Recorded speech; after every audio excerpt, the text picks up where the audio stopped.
It's called self to self for progress, self to others for possibility. And what that means is look at somebody else. Don't look at them and go, they're doing better than me. That means I'm not doing so great. Wow. Because that's what most people do. They'll look at other people and they'll go, I'm not there yet, and I'm not so great. Trash that. Whereas Les Brown says, dismantle that belief. And how to dismantle that is a process, by the way. Instead, when you look at somebody else, you go, because they did it, that means I can do it as well. So it's possible.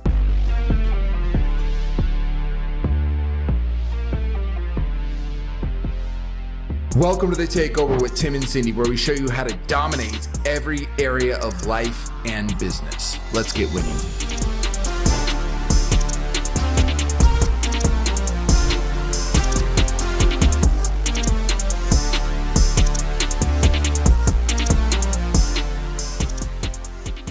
Welcome back to the Takeover, where we show you how to dominate every area of life and business. And today I have just such an amazing guest, Joseph McClendon. He's been speaking for 40 years, 6 million people. We're talking about he's coaching celebrities, athletes, speaking on stages of 10,000 people with, Tony Robbins, Les Brown, best-selling author. I mean, the list is so freaking long. I'm like, I just try to get a couple highlights in there, but there's so much more to it.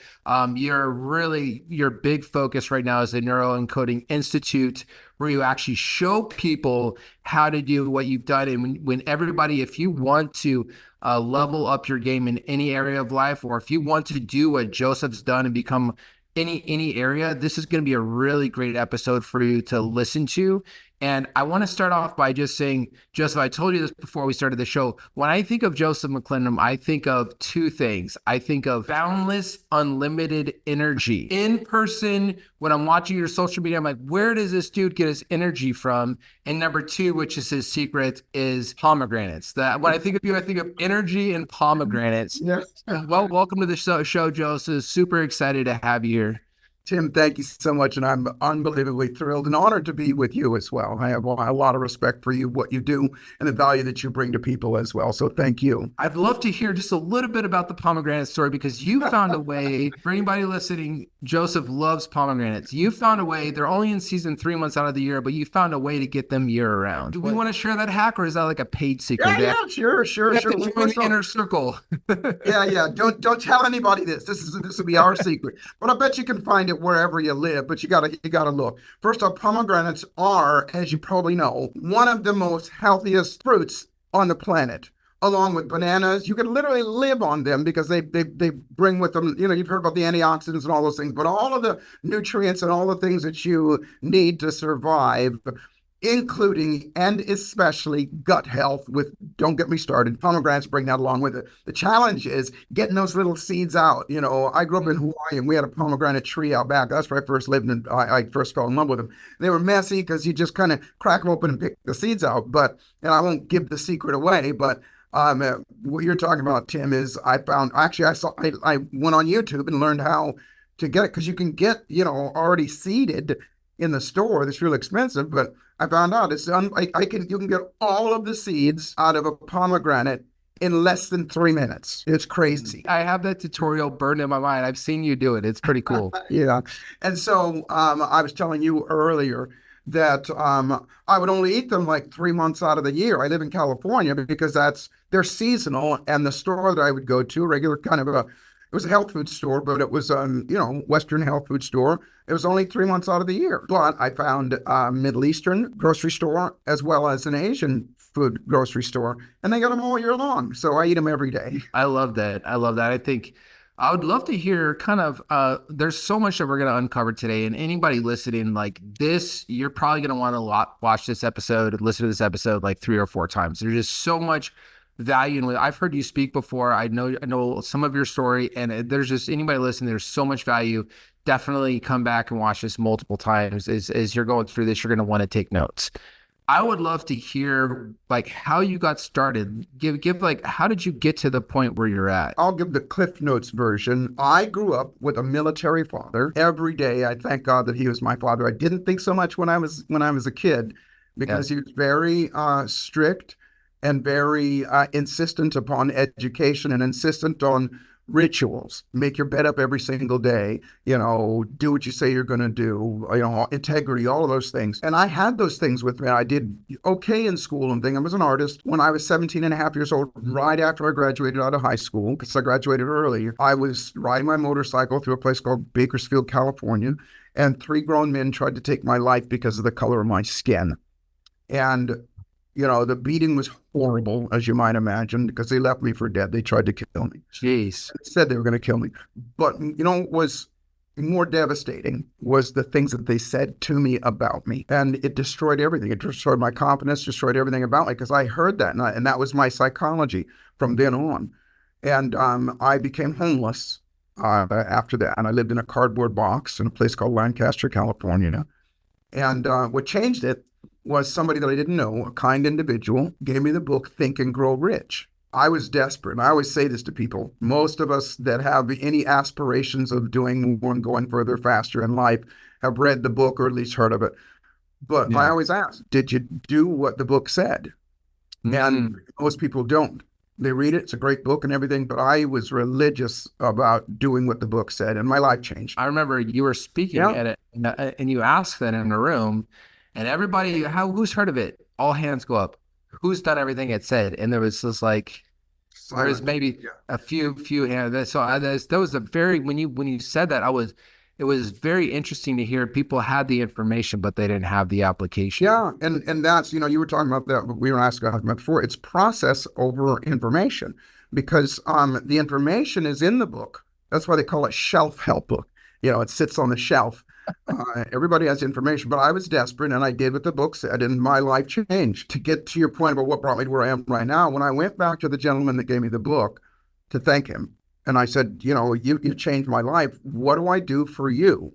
How do I serve you? Because that's the way I was raised, to repay you. And what he said to me, Tim, was he goes, what you do, Joseph, how you repay me is you do the same thing that I've done for you, for as many people as you possibly can for the rest of your life. And I was like 19 years old then, and it didn't really sink in as deep, but I stuck to that promise. And that's why I do what I do. And the journey and voyages that I've gone through to get here have always, even on your show right now, it's always to that outcome, to serve other people and to make good on that promise that I made to him. Wow. That's anybody listening. That's literally what Joseph, you said to me when you came on. How can I serve you? I want to serve you. And so that's not just, I love that authenticity there. I mean, that's a very, very cliff note. How did you get into speaking? What was your motivation? How did you move into Think and Grow Rich? Kind of connect the dots for us from Think and Grow Rich to now. I mean, you've spoken in front of 6 million people? Yeah. Probably more by now, because now we've got Zoom and virtual events and things. So 6 million live people, and then infinitely more virtual. Yeah, I like that. I'm going to start using that. Thank you. Yeah, infinitely. I was a musician first, and I met my now business partner, and has been my business partner for close to 4 years now, Tony Robbins. I met him through a seminar. The reason I went to the seminar was because like I said, I was raised, my dad always said, you got to stay in school. You got to keep a good job or you'll be digging ditches. And I didn't realize it. I did that to a fault. But I'm an artist as well. I was a musician. I want to be a musician. So my first fortune, if you will, came from, and I will directly relate it to the things that I learned from Think and Grow Rich, was in real estate. I took a weekend course from a guy named Robert Allen on how to buy houses for nothing down. He was one of the earliest people about flipping houses. And I bought 26 houses in less than a year and a half's time. Now, what I call the 60-20-20 rule, we can talk about that here later. But a lot of it was grounded in Think and Grow Rich. But here's the deal. I still couldn't quit my job. I was afraid to quit my job. I was making more money on my houses than I was on my job. And I had this passion for going out and getting a recording deal. I didn't know what to do. So I went to Tony's seminar and I met him as a friend. I didn't even know who he was. And I watched him do a phobia cure on somebody. Now, I already had my master's in psychology, but I never knew neuropsychology existed. And I watched him do a phobia cure that would have taken me or anybody else in traditional therapy 3 to 6 years to get over. I watched him do it in 45 minutes. And the lights came on for me, Tim, that I'm scared. I've got a phobia of quitting my job, as silly as it sounds. So on the drive home, I didn't know what he was doing. I just duplicated it on myself. And by the time I got home, I was done. I gave my notice the next morning, and I got somebody, and I trained him. I was out of that job in less than a month. Again, the 60-20-20 formula over and over again. It's my secret weapon. It was my secret weapon for getting the houses. I've had 5 different industries at the risk of sounding arrogant: real estate, network marketing, being an author, and then being a speaker. I'm what I call a megapreneur, in the upper 3% of everybody in those industries. And it all came from doing that. But sorry, long answer to your question, but this is fire. I mean, everybody listening right now is like taking notes. I had no desire to do what he did. Matter of fact, I thought, nope. I did. I became a musician. I did that for like 3 years, got the recording deal and everything. And when that went away, one of the things that had been happening to me as I was becoming quote unquote successful is my African-American friends would come to me and go, Joseph, what are you doing? Tell us what you're doing. And I'd go, well, look, I read these books. I go to these seminars. I listen to these people. And they would say kind of the same thing. Well, we can't relate to those white people. And I would go, what difference does it make? You know, it doesn't make any difference at all. And I'm evidence that it doesn't make a difference. But they would stick by that. So I went to Tony and I said, look, most of the time at your seminars, I'm the only black face there. I said, let's write a book together. Because now I was in between. My recording contract went away. My mom was really sick with cancer. And I didn't know what to do with where I was going to go from there. He had already asked me to come and work for him. And I said, no, I don't, I'm a musician and I don't work for my friend. And he's a real smart guy. And he goes, okay, I'll tell you what. I'll write this book with you, but you got to come work with me, not for me, with me, and train my trainers. Because he was starting to grow and he had a lot of trainers. Yeah. And I said, okay, I'll do that for 3 years. We wrote the book. The book became a New York Times bestseller. And for 2 years, I was at all of his seminars, training the people. I was never on stage.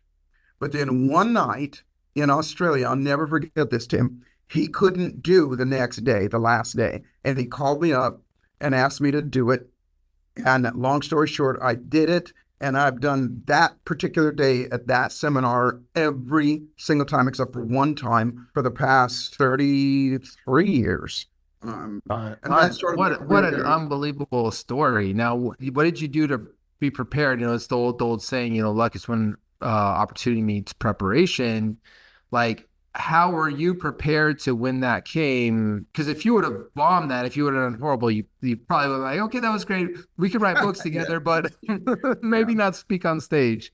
Well, it's now what I teach. And there is a formula, if you will, a process for being able to influence an audience, not just speak to an audience, influence an audience. And I knew what that formula was. He called me at midnight that day before. I had to be on stage at 8 o'clock the next morning. So I had seen that. I'd seen him do it several times, but I studied all night. But I thought I was just going to walk out there and everybody was going to go, hey, hey, hey. But they didn't. It was Australia. And if you've ever been to Australia, let's just say they are the New York version of Australia. In other words, they don't hold anything back. If they got something to say, they're going to say it. They're not going to pull any punches. And so I walked out on stage and I said, hello, everybody. My name is Joseph McClendon III. I'm going to be your host today. And they started booing me and walking out. Whoa. They were going, we didn't come here to see you. We came, where's Tony? And I knew now what I teach about something called a pattern interrupt. Yeah. And I also knew the influence model. And I said to them, I saw them walking out, and at first, it crushes you because I was expecting them to love me. And I realized in that moment, by the way, that Tony hadn't told him, or nobody told him, that he wasn't going to be there and that I was going to be there. And so I said, hey, stop right where you are. I know what you're doing. And I said, turn around. And they looked and they were pissed. They were pissed. And they're looking at me like they wanted to, come after me. And I said, you're looking at me right now and you're judging me. I said, you were expecting a 6'7" white guy, and you now got a 5'9" black guy, and you're judging me. And you're looking at me and you're going, look at him. He's amazing. my God, he's handsome, he's smart. And I joke with him. So I interrupted their pattern. And then, as you know, we teach later, you got to do that if you're going to get a change. And then they Wow. started laughing. And I said, look, Tony couldn't make it, but here's what I promise you. If you turn around and as you sit down now and pay attention, I'm going to change your life. And they stayed there. And again, from that point on, he never did that day again. Now it's the fourth day, but then I started doing more days as well. And then obviously starting to do my own seminars, my own workshops and things like that. But that's where it started. There's so much boldness there too. I think oftentimes in a lot of areas, people are scared to rock the boat. And if you look at anybody that's got the attention, anybody that's getting the eyeballs, it's somebody that is doing pattern interrupts. They're doing something that looks different. They're sounding different. I think so many times, and especially in business, it's like people, they just want to stay in the safe zone and then they don't want to rock out. I mean, I would say the vast majority of people that would have happened and they would be like, well, like, let me just kind of make the best. They would have gotten their shell. That the ability to do that, I'm like, we could probably spend an hour there just talking about like where you develop that kind of courage and that boldness.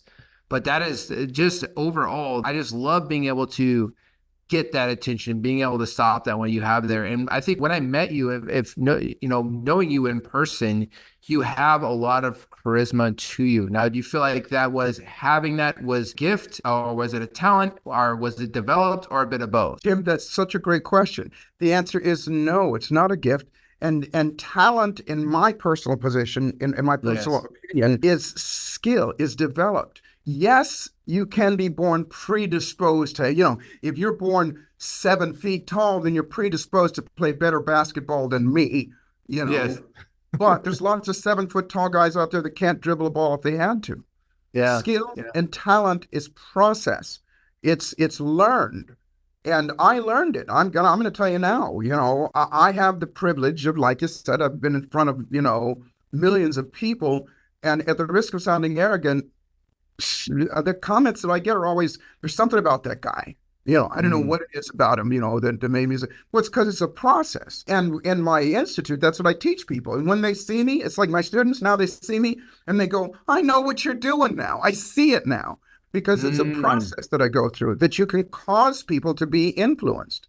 Yes. I don't believe that everybody that you look at that is talented on stage knows that they're doing that. It's just that when you do know it, then you can do it anytime that you want, and you can predict results, especially in my line of work and your line of work as well. Predicting those results is important. Yes. Giving people what they want, predicting that I can guide you to get what you want predictively versus just make some suggestion to you or just coach you and inspire you and things like that. Not that those things are bad. It's just that most people, inspiration is it's like a warm bath. Once you dry off, you're dried off and it's going to go away. You're going to need another warm bath. Yeah, I 100% agree. So Cindy and I were both kind of, she grew up in Johannesburg, South Africa. I grew up in the Midwest, but we were both kind of shy when we were younger. The difference was my environment, my parents were like, oh, he's just shy. He's just shy. He's just shy. And so it took me a long time to come out of our shell. Her parents she was really good with dancing, and her parents were very good at like, hey, why don't you dance? They found something she was comfortable with, and she became incredibly social from a very young age. So she learned it from a young age, even though she was predisposed to be more shy. I learned it as an older. Now I'm really good at sales, really good at marketing. I understand. And it is I would say it's process and it's biology. Like one, it's you have to understand the process. And then two, you have to understand like your own biology. You have to prepare so you're not nervous for situations. Yeah. But I think it is literally all a process. Like if it is, and if you don't mind my saying so, I'll say this about you. Behind all that you just said with regard to Cindy, with regard to yourself, with regard to me or anybody else, here's inevitably what always happens. At some point, you did it and you got positive feedback from others and yourself. There's a defining moment. You can go back, you and I've talked for several months now, and I admire you, what you do, because you have zero uncertainty about what you say. And that comes from, at some point in your life, somebody said, wow, that's awesome. Thank you so much. Or you got some sort of positive feedback and some sort of positive result. And as you said, Cindy was a dancer. As an entertainer, that's why people do it. Not because the crowd goes like that, and then you feel good. So it's that positive reinforcement in the moment while the pattern is interrupted that makes you go, I can. And then it mitigates the fear. So the next time the fear starts to show up, then the emotional memory, it doesn't have to be the conscious memory of, oh, I did well last time, I can do it again. The unconscious or subconscious memory comes back and goes, I can do this again. I can do this again. So pretty soon the fear is pretty much not gone. No, you're never going to be without fear. I always say there's no fearless people, but there are people who fear less. And less is the amount of time that they spend in the fear. Oh my gosh, this is fire. I remember when we were hearing you speak, you were like, raise your hands up in the air and smile. And then like you cannot in that physical state, you cannot like think about negative. And I don't remember exactly what it was, but I think what I love about what you're saying here is this is not just some echo of a book you read. You are literally talking about the science, the behavior science, the neuroscience, the biology behind how we are wired as humans, and that can be rewired. And you have mastered this game of not just doing it for yourself, which I think successful people, they get good, eventually figuring out how to do it for themselves, how to optimize themselves. So you've become a master at helping other people optimize these things and learn the patterns, reprogram. And it's just, anybody watching this, Joseph, you're incredibly, incredibly good at this. Well, thank you very much. I'm about simplicity. As a matter of fact, that is one of the founding pillars of the Neuroencoding Institute, is to assassinate complexity. Make it so simple that everybody gets it. And I'll tell you, it's not just as you said before, I've had the privilege of coaching and mentoring Academy Award-winning movie stars and Grammy winners and major sports figures and millionaires and billionaires and everything in between. But here's what I will tell you. There's only 10 things that stop us, and 3 things that make us go further, faster, that get us going. The 10 things are what I call the toxic 10. Procrastination, hesitation, fear of failure, fear of success, self-doubt, self-loathing, imposter syndrome, stress, overwhelm, and fear of rejection. And all of their subsets, but those are the toxic 10. And those things are all rooted in our psychology. We'll talk about that here in a second. And there's only 3 things that make us go further, faster. And they are headed to one of them already. But the first ones, we've all heard about the 80-20 rule, which is achieving something is 80% psychology and 20% mechanics. If you think you can, then you probably can. If you distill it down to process over information, because everybody knows that. People that are overweight know how to lose weight. Quit putting so much food in your pie hole and move your body, and you'll lose weight. So it's not what you know, it's what you do with what you know. But what gets in between doing what you know are those 10 things that I said. Yeah. But here's the top 3 things that when you master these things and you master the ability to mitigate those toxic 10, and it's not that hard, it's simple. Here's the 3 things. Number 1, psychology. It's 60%. This is the 60-20-20 rule. 60% psychology. And psychology in its simplest form, Tim, are just your thoughts about yourself and your environment, the world around you. Internal and external, conscious and unconscious. Those thoughts. And the number 1 thing are your thoughts about yourself. That's your psychology. And there's a way of again, interrupting that pattern and mastering it and instilling or encoding yourself so that you have the best thoughts. Matter of fact, that's what neuroencoding is. Programming yourself or helping other people program themselves so they default to their best thoughts. It's think, feel, do, have. The second thing is you alluded to it earlier, and that is energy. And I'm not talking about just the get up and go energy. I'm literally talking about the electrical current that runs through you in any given moment as a human being. And you can literally program yourself so that you operate at a higher level. And that does include how you eat and all those things. But if you're procrastinating and you're not eating right, then, you're you're not going to get that energy. But more specifically, the psychology will tell your body what kind of energy to have in any given moment. And the third thing, which is kind of the cosmic thing, but it is my secret weapon. I'm just going to tell you now. It's how I and how my, not just my students, but my clients and people I talk to are able to go further faster. And that is magnetism, not the laws of attraction. The laws of attraction are only one of the 21 immutable laws of magnetism. Magnetism is a very real thing. The laws of attraction, if you will, they insinuate that you're attracting what you want to you. And although part of that is true, what it leaves out is this. Two things. Number one, you can be attracting something towards you, but if you don't feel like you deserve it, if you get a crappy psychology, if you feel like there's something going on with you, then you'll sabotage yourself and you'll push it away. Wow. Magnetism is magnetizing yourself, changing your own psychology, your own energy, so that you become an electromagnet, literally an electromagnet. By doing that, you magnetize what you want as well, and that moves towards you. It's not luck. Luck is, in my opinion, manufactured. And anybody that, we've got workshops that we teach people to do that.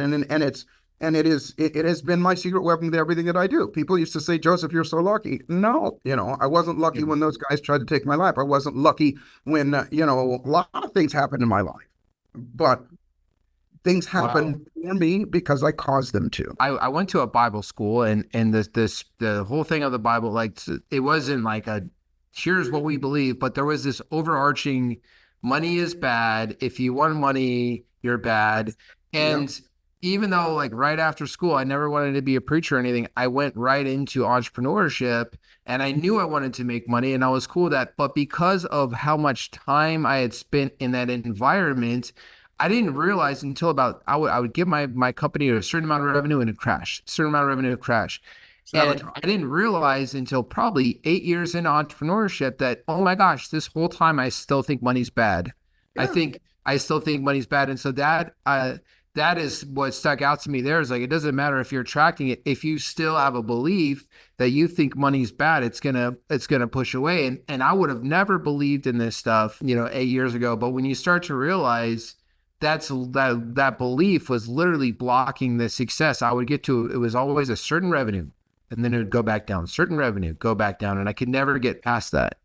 Yeah, that, and awareness is always the first step. However you did it, Tim, I don't know. However you did it, you mitigated that fear, because that's all it was. You're afraid that if you get money, whatever they taught you, that's your psychology. Whatever they taught you is going to come true. You're going to become evil. You're going to do bad things. People are going to reject you. All of those 10 things are going to come in. However you did it, and it doesn't have to be my way. I've got no ego about that. My way is the best way. However you did it, something caused you to go, well, wait a minute. Not only do I realize that, let me do something about it.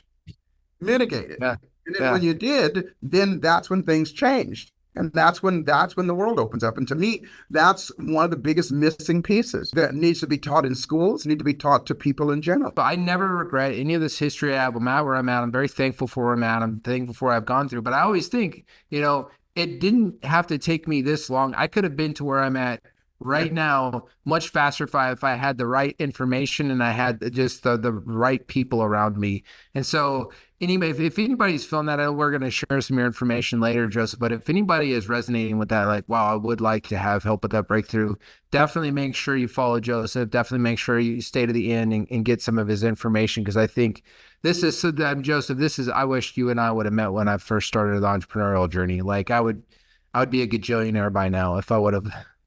Well, it's interesting you say that, because everybody has regrets. Everybody says, I wish I would have. My son, he's a volleyball player. And he said to me the other day, I wish I would have started when I was younger. And I mean, imagine what it must be like to have me as a dad, right?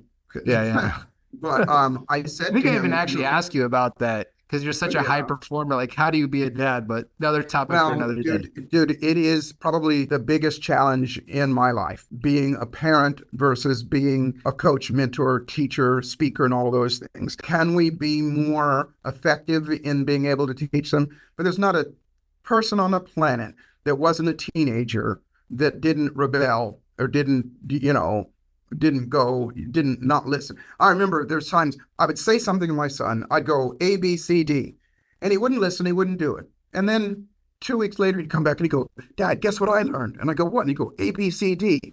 And you want to choke him in his sleep because you just taught him that. But you can't do that. You got to go, that is awesome. That's great. Tell me more about it.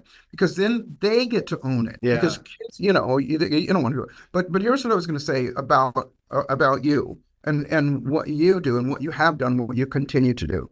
And that is, we talked about this before. It's always, to me, process over information. We all have cell phones. There's more information on that thing than there ever has been in the history of mankind. But it doesn't do anything. And at some point in your journey, and everybody's journey, and I'll say this to anybody that's listening, that once you recognize something, you recognize what you want and you're not getting it, then you must learn the skill of doing something about it.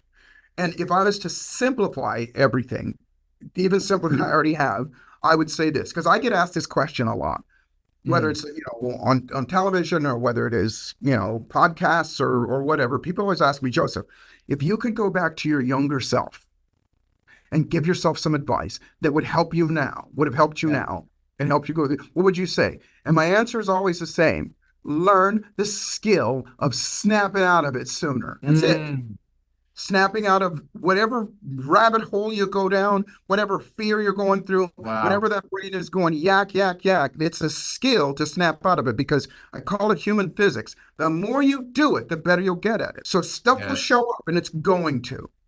Yes. And when it does, consciously and unconsciously, you need to program yourself so that you automatically snap out of it and go, wait a minute, let me be optimistic about this. And optimistic does not just mean looking at it on the bright side or every cloud has a silver lining or the glass is half full. Optimistic means options, that you have more options. You got way more good options than you do bad options. And our brain has been programmed to go to the negative ones. And so, in short, I would say that skill of being able to do that changes everything in anybody. And you said this, and I love what you just said, Tim. You go, I didn't have to go through all that stuff. Well, all of us can say that. One of the greatest sayings is the best time to plant a tree is 20 years ago. The next best time is right now. You can't change the past, but you can change the future starting right now. That's literally been my email below my email signature for like the last 15 years. That is awesome. That exact quote, man.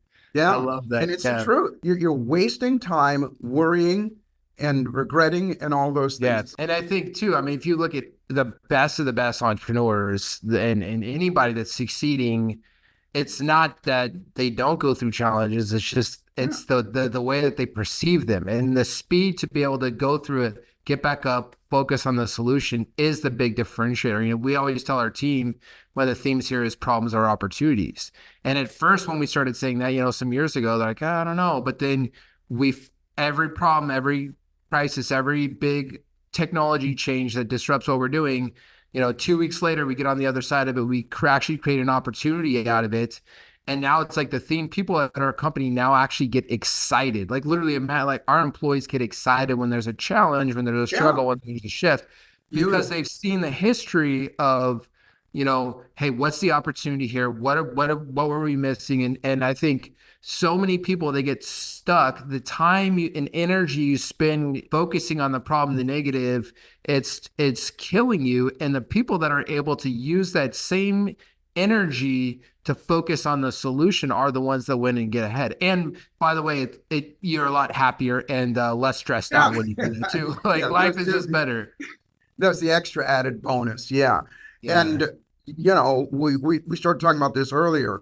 A lot of people, not everybody knows what you just said. So that's awareness. And I'll give you an example. I started to tell you this before. I just this morning started the paperwork to and I do a lot of seminars. Now I'm starting to be more out on the road. COVID kind of took me off the road for a minute, and it was a godsend to me because I got to be home more.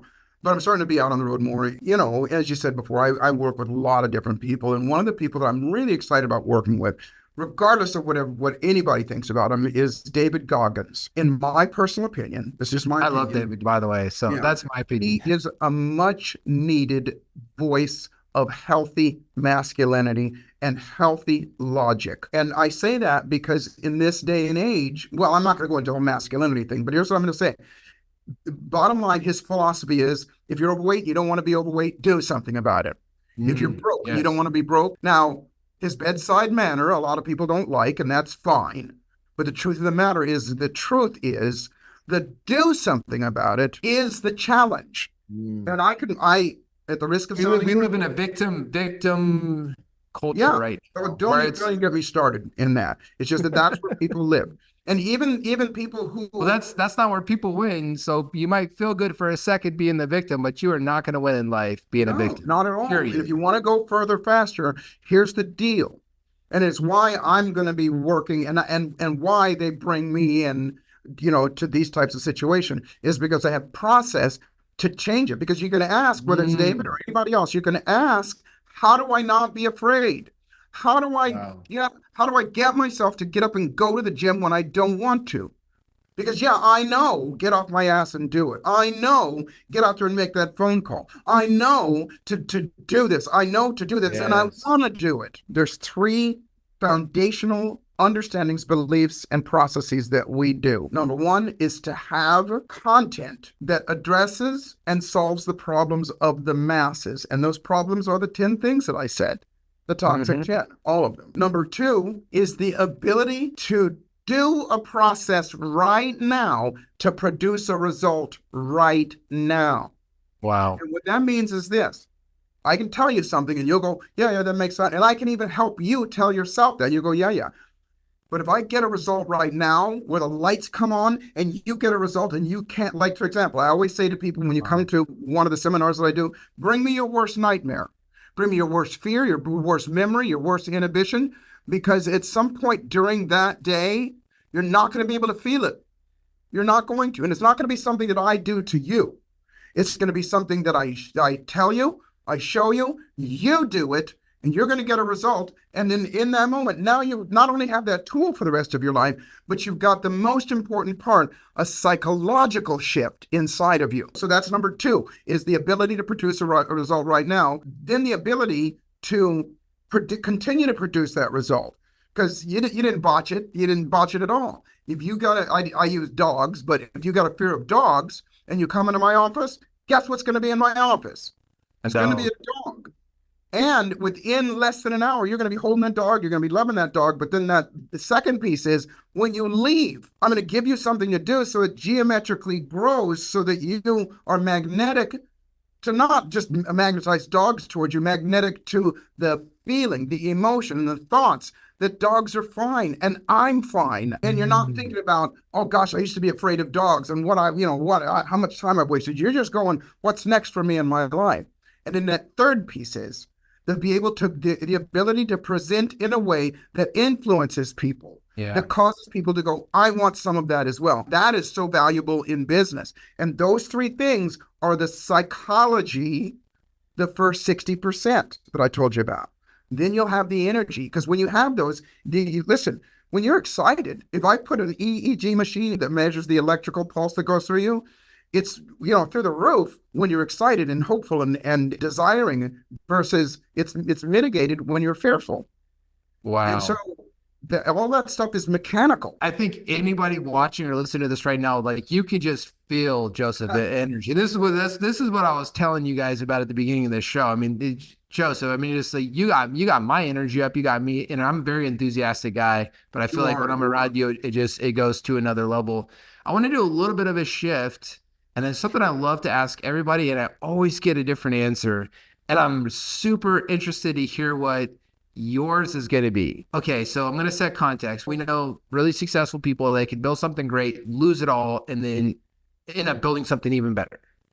Let's say you were to lose all of your money, all of your business. Sorry, no more real estate, Joseph. No more doors, like zero, none of that. And you had to build back to where you're at right now. What would you do? No money, no connections, no business. What would you do to get back to where you're at right now as fast as possible? I would be right back where I am within 2 years, because what took me all this time to get here, listen, I wasn't successful overnight. It took me a long time, and I didn't know everything that I know and do everything that I do overnight. Whenever you hear about people, and it's even self-included, I became homeless at 17 and a half when that happened to me, and I stayed that way for a year and a half, you know. And a lot of people, when they lose everything, what do? They commiserate and they go through that in a year and a half. None of that with me. I'd immediately start doing what I say. I'd start magnetizing I'd change my psychology. And by the way, I'll say this at the risk of sounding arrogant. I have already, because I don't teach theory, I practice what I preach. I don't want to use the word superior, but I don't have another word for it. Superior ability to automatically default to optimism. And I would immediately find people like you and go find and influence them to be able to work with them. And I would turn everything around so quick it would scare you. And it'd just be another, okay, here's what happened. And by the way, I have a couple times in my life lost not everything, but a substantial amount of things. I went through a really bad divorce several years ago. That was, for most people, devastating. And I'm not going to say it was fun or easy or I just breezed through it. I didn't, but I will tell you this, that having gone through it, it was one of the most, outside of the passing of my mom and my dad and my sister, grief-ridden and emotionally devastating times in my life. And that's more than losing money and losing, Yes. possessions and things like that. It's in the times like that you actually kind of realize where true value is in your life. Yeah. True. Exactly. So what would you do 2 years? I mean, I love how confident I would be back here in 2 years. And Yeah. what would you do to get back here in 2 years? First off, I'm going to back up for a second. Yeah. Here's what you don't lose. You don't lose. See, everything we've ever touched, tasted, smelled, experienced is in our unconscious mind. It's it's part of who we are. And I would just go back and tap into those things. I would call you up and I'd go, Tim, what can I do for you to help you? And how could we work together to create something? I'd find any and everybody that from a health standpoint, from a happiness standpoint, from a money making, from a business standpoint, all of those things, I'd go find those people and I would influence them to work with me so that we would both win at a major scale. Wow. Yeah.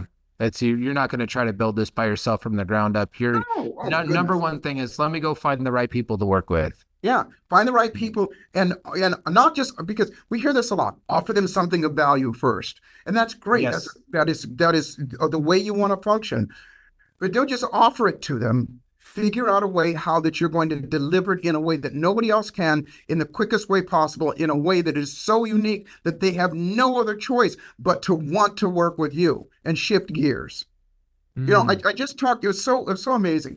Les Brown, my dear friend, and really the real reason why I do what I do. I'll talk about that later. He called me yesterday. We were talking about this earlier about, being a parent and everything. My son is trying to figure out what he's going to do in his life. He's 17 and a half years old. He's going to graduate next year, and he's trying to figure out what he's going to do in his life. And one of the things that I had written down, because what you write is what you invite, this is part of the process, if you will, I wrote down that I want to be an even better parent than I am right now, and I want to assist my son in being healthy, happy, and financially abundant, and the things that he wants in his life. And he didn't know what he wanted to do, and like magic, Les calls me up, and he goes, and we had just done an event together in Atlanta about a month and a half ago. He calls me up and he goes, "Hey, I want to talk to you about something. I want to share something with you." And he sent me this video, and this video was really great. I was watching and everything, and he told me some things. I'm not going to go into it just because of time.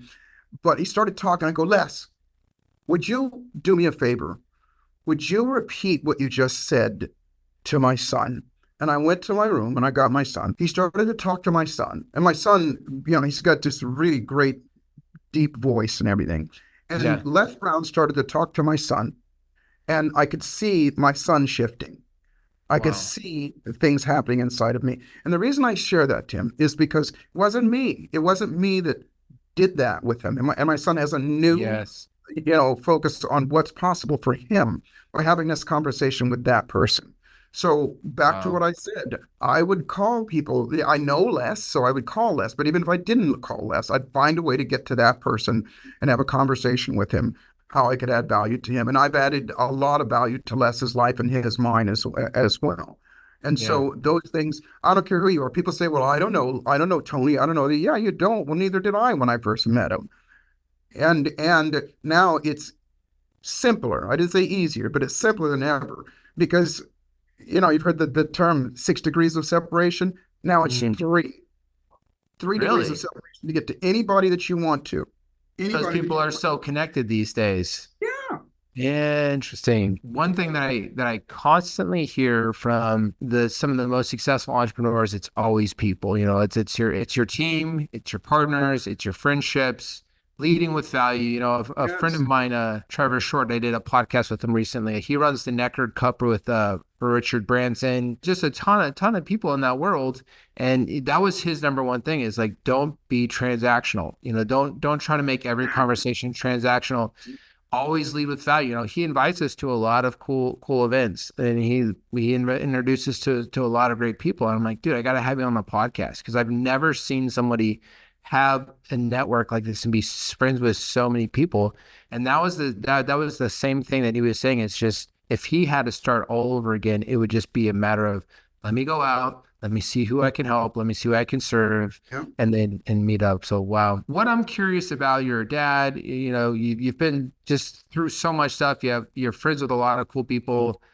Let's just strip it back and say, Joseph, this podcast is all about winning in every area of life and business. So what does winning mean to you? Oh gosh, Tim, that's a great question. Kind of the standard is living your life on your own terms and so on and so forth. But I look at it like this. Winning is about being wealthy. Now, for most people think, well, it's not about the money. I'd like to say, I didn't say that. Wealthy to me, and man, I mean simplicity. Wealthy means to be healthy, happy, and financially abundant, and all of the Mm, subsets that come along with it.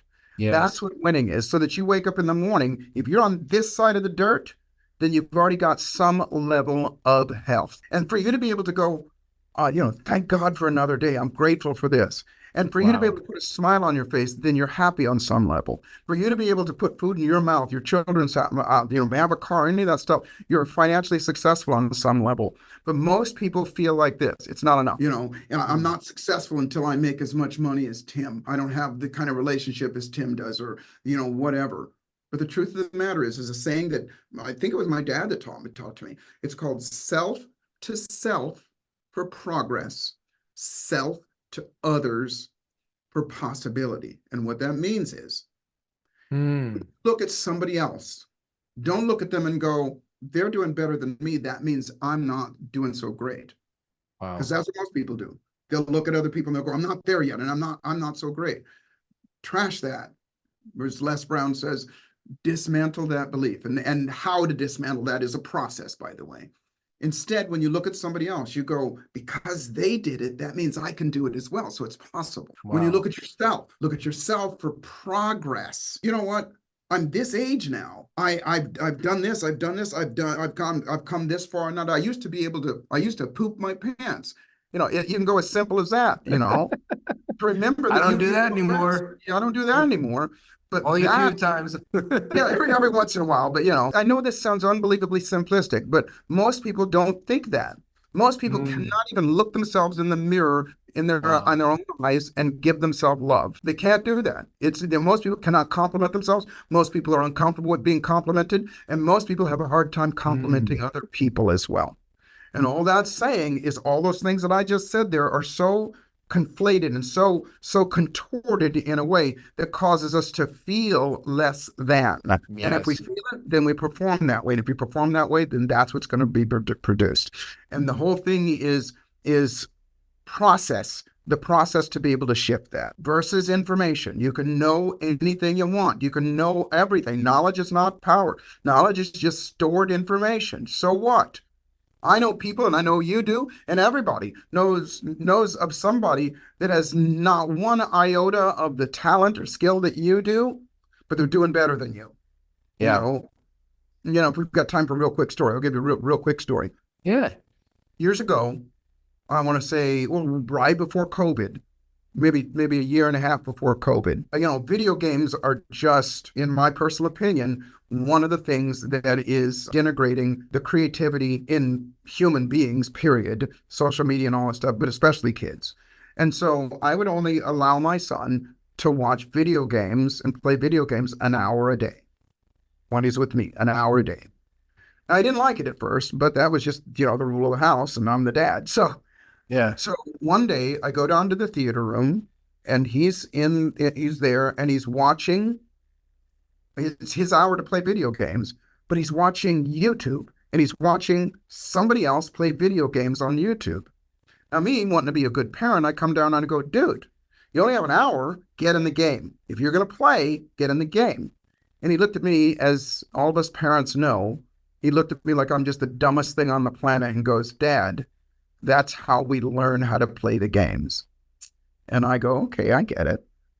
And so, not wanting to leave it there, I said, that's awesome. Okay, so great. So I started to go back up the stairs and I stopped and I go, hey, let me ask you a question. Have you thought any more about what you want to do when you grow up? And he perked up and he goes, yeah, I want to be a YouTuber. Now, in the moment, my brain goes, yeah, a YouTuber. Now, this is, like I said, 7 years ago, maybe almost 8 years ago, 7 years ago. And I go, have you ever thought about the guy that owns YouTube? And he goes, what do you mean? And I go, there's a guy that owns YouTube, that everybody that's a YouTuber has to give it that guy makes money from everybody else. And he goes, really? And I go, yeah. And he goes, well, what kind of person is that? And I go, that's a business person. And he goes, well, can you learn to be a business person? I go, well, yeah, you can go to school. You can. And now I'm feeling like a great parent. Yeah. End of conversation, or so I think. So I'm heading back up the stairs and he goes, but I still want to be a YouTuber. And I go, no problem. So fast forward about. But I still want to be a YouTuber. That's the best. Yeah. Fast forward about 2 or 3 weeks. I was in Singapore. I'd done an event in Singapore and I was flying home. It's a 16-hour flight. And so I sleep most of the time. But back in the olden days, the flight attendants would roll. You remember magazines, right? They'd roll magazines by and they'd go, would you like a magazine?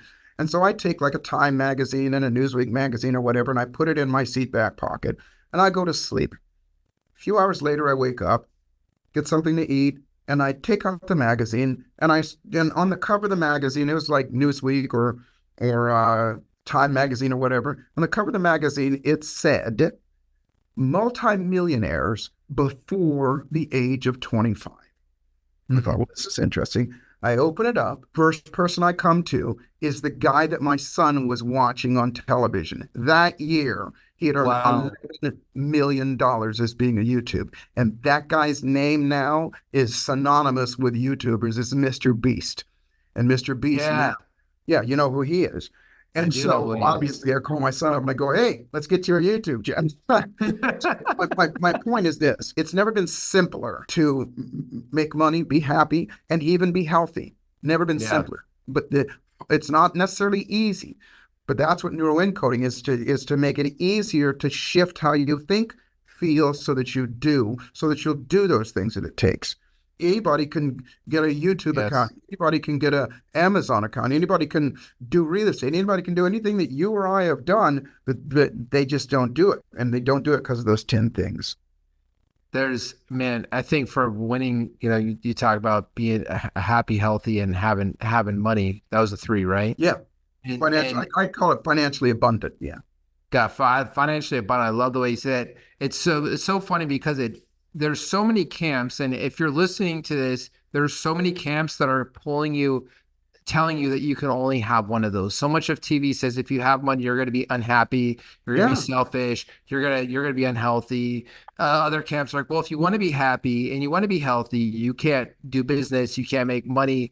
And my biggest thing is, if somebody goes, well, would you rather have money or be happy? That's like asking, would you rather have your hands or your feet? Well, like, I want to be a happy, healthy, whole human. I need my hands and I need my feet. It's, you wouldn't choose between the other two. So I think those 3 pieces, they all work together because, sure, money doesn't buy happiness, but if you're stressing about bills every month and, your grandma needs a surgery and you don't got money for that, those things will definitely make you unhappy. Absolutely. You know, you just said something that just triggered something in me, and I'm so glad you said that about, you know, would you rather have your hands or your feet? Here's the answer: both of them, Yes. both of them. And if the person says, no, you got to choose one, you go, no, I don't. Yeah. Here's what my choice is. That's what society teaches us. You got to have one or the other. You said this about yourself earlier. If you're rich, then there's something wrong with you. That's bad. But then there's a side of you that says, I'm going to be rich. You know, you get to have whatever you want in this world right now. In my Yeah. personal opinion, that's the way God set the world up. You get to have what you want. You get to have what you want. And evidence is there are people that have it. People that were worse off than you were, not as smart as you are, less privileged than you are, plenty of them out there right now that are living the dream that you want to live. And the only difference is the way that they've made decisions, the belief they have, and all these things that are accessible to you right now. I think you and I could probably go another hour. I You want are to make happy sure to. I Yeah. want to make sure our audience understands how to connect with you. So tell me a little bit more how to connect with you, where to find you, where to follow you. There's some people that are probably going to watch this episode 3, 4, 5 times. How can they Mhm. get connected with what you're doing and really even join the Neural Encoding Institute? Well, I'll start there. I'll start there. My passion in life right now, at this stage in my life and in my career, is to pass on even more what I have learned and the gifts and blessings that have been given to me. One of the biggest questions I get asked, Tim, is how do I do what you do, Joseph? And Mm, what I do is I'm what's called an ultimate performance specialist. I'm a coach. You know, I know, as you said to me before, there are a lot of people that are listening today that either want to be coaches or are coaches or that kind of thing. And I made this term myself. I'm what's called an ultimate performance specialist. In other words, how to get the best out of people. So versus being, and I'm not casting aspersions on any other coaches or types of coaching or anything like that.